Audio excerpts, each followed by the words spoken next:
Hai ladies, rahim adalah bagian tubuh yang hanya dimiliki wanita. Bagian tersebut untuk menerima pembuahan ketika sperma dan ovum bertemu.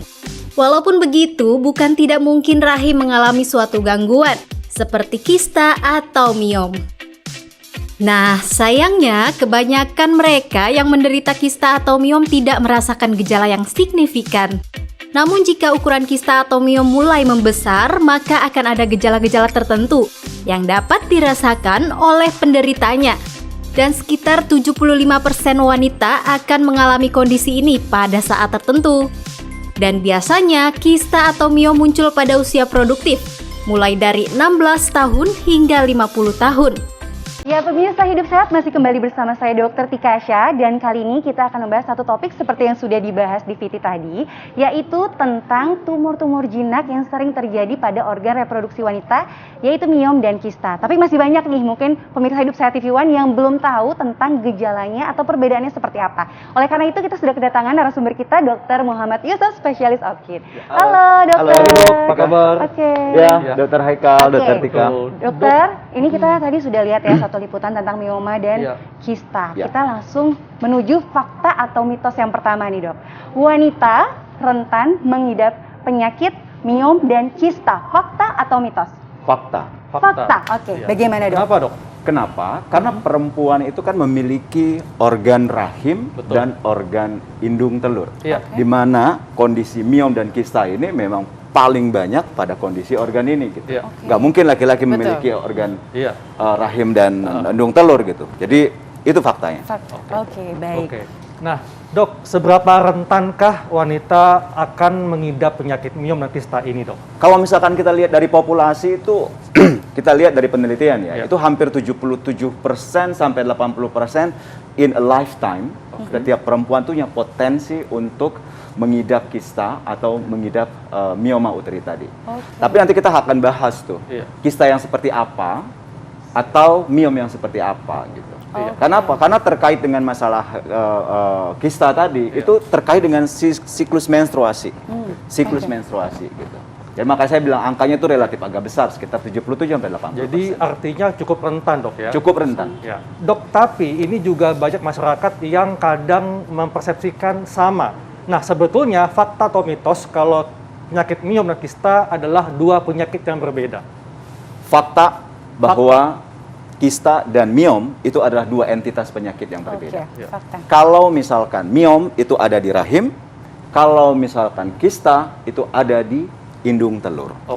Mekanisme terjadinya juga berbeda. Jadi miom ini adalah pertumbuhan sel yang berlebihan pada otot dinding rahim. Ya, jadi kalau misalkan kita lihat, miom itu terjadi karena hypergrowth, pertumbuhan dari sel-sel otot polos dan fibroblast yang ada dari lapisan miometrium. Ingat, rahim itu memiliki 3 lapisan. Pertama, lapisan endometrium yang paling dalam, yang akan meluruh ketika menstruasi. Yang di tengah itu adalah lapisan otot. Sementara lapisan luar atau kita sebut lapisan serosa. Nah, miom ini muncul dari sel-sel yang ada di daerah lapisan otot tadi. Sedangkan kalau kista, sementara kalau isi cairan. Kalau kista itu adalah penimbunan cairan, penimbunan cairan yang terjadi di lapisan permukaan indung telur. Nah, setiap bulan dia bertambah sehingga terjadilah kista yang membesar. Jadi nah, memang itu yang saya sebutkan. Di satu sisi, kista juga pada indung telur itu diakibatkan ada pembesaran dari sel telur itu sendiri setiap bulan. Makanya ada kita bilang kista fungsional.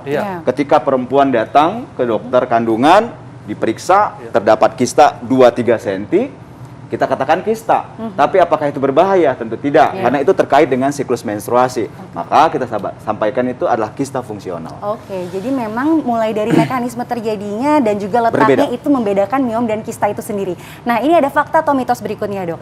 Miom lebih berbahaya dibandingkan kista. Fakta atau mitos? Mitos. Oke, bagaimana dok penjelasannya? Miom itu adalah tumor jinak. Jadi non-cancerous monoclonal tumor, ya, yang terjadi dari yang terdapat di lapisan otot rahim. Biasanya jinak. Sangat-sangat jarang miom ini akan berkembang menjadi cancer. Sementara kista itu macam-macam. Ada kista normal, ada kista yang abnormal. Kista abnormal tadi ini macam-macam juga. Ada kista abnormal yang hanya berpotensi jinak atau kista abnormal yang nantinya akan berkembang menjadi cancer. Nah, ketika kista yang bersifat ganas ini tadi berkembang, maka dia akan punya potensi untuk menyebar ke semua organ yang ada di dalam perut. Itu makanya saya katakan bahwa apakah miom lebih berbahaya daripada kista? Belum tentu. Karena kalau misalkan kistanya adalah kista ganas, itu jauh lebih berbahaya daripada miom. Karena sangat kecil sekali miom berpotensi menjadi ganas. Oke. Dok, ini kan miom dia ada di rahim, kista ada di hidung telur. Nah, fakta atau mitos kalau miom dan kista memiliki gejala yang sama? Ya, bisa fakta, juga bisa mitos.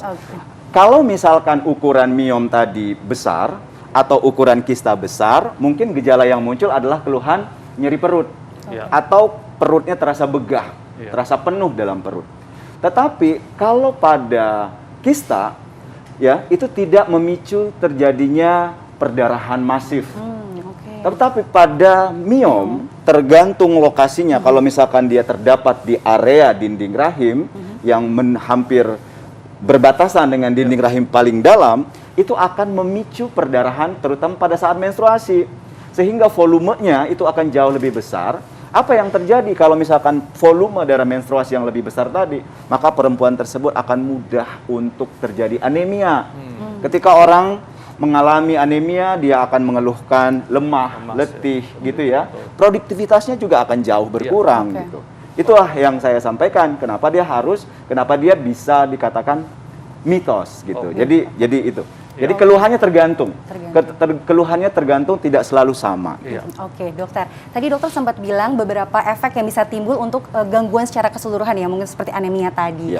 Nah, tapi untuk wanita-wanita produktif yang mungkin terkena miom atau kista, apakah bisa mengalami gangguan juga untuk bagian reproduksinya? Betul sekali.